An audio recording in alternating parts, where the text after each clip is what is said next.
कोई चोर अगर पुलिस का चोला पहन के आपके जीवन भर की कमाई ले जाए तो आपको कैसा लगेगा?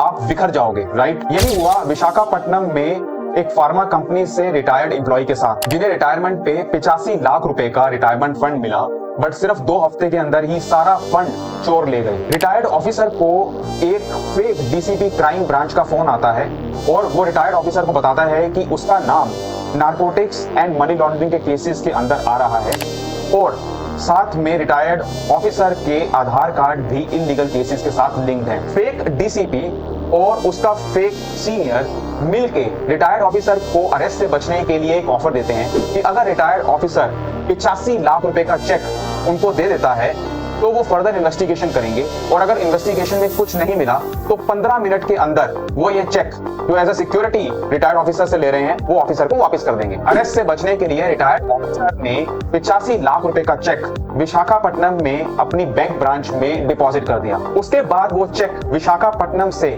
दिल्ली में उत्तम नगर में HDFC की ब्रांच में ट्रांसफर होता है और वहां से वो 85 लाख रुपए 105 अलग अलग अकाउंट में ट्रांसफर कर दिए जाते हैं। इन्वेस्टिगेशन ऑन है, बट ये फ्रॉड करने वाले अभी पकड़े नहीं गए हैं और अगर पकड़े भी जाएं तो इन फ्रॉडियों से पैसे रिकवर करना बहुत मुश्किल काम है। अब इन्हें आप चोर कह लो, डकैत कह लो, फ्रॉडियर कह लो, कुछ भी कह लो, बट इस तरह के फ्रॉड बहुत कॉमन हो गए हैं। अगर आपके पास भी ऐसी कोई कॉल आती है तो आपको डरना नहीं है।